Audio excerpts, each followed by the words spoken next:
Hi friends, ఈరోజు నేను చింతపండు నువ్వులు పచ్చడి చేసుకుంటున్నాము. ఫస్ట్ నువ్వులు కడాయిలో వేయించుకొని అందులో పచ్చిమిర్చి మంచిగా ఎర్రగా వేగినాక కొంచెం చింతపండు యాడ్ చేసుకొని రెండు కలిపి ఆయిల్లో వేయించుకొని అందులో పచ్చెల్లిపాయలు వేసుకొని బాగా కొంచెం మెత్తగా మిక్సీ పట్టుకోవాలి. మిక్సీ పట్టుకున్నాక కొంచెం సాల్ట్ కూడా వేసుకోవాలి. సాల్ట్ యాడ్ చేసుకొని మిక్సీ పట్టుకోవాలి. మిక్సీ పట్టుకున్న తర్వాత రెండు ఉల్లిగడ్డలు కొంచెం దొడ్డుగా ముక్కలు చేసుకొని మళ్ళీ కచ్చపచ్చగా గ్రైండ్ చేసుకొని కొన్ని వాటర్ వేసుకొని ఇంకొకసారి గ్రైండ్ చేసుకోవాలి.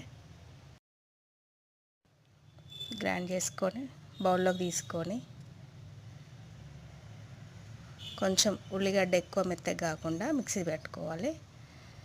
మిక్సీ తీసుకున్నాక కొంచెం వేడివేడి అన్నంలో పెట్టుకొని కొంచెం పచ్చడి వేసుకొని తింటే చాలా సూపర్గా ఉంటుందండి.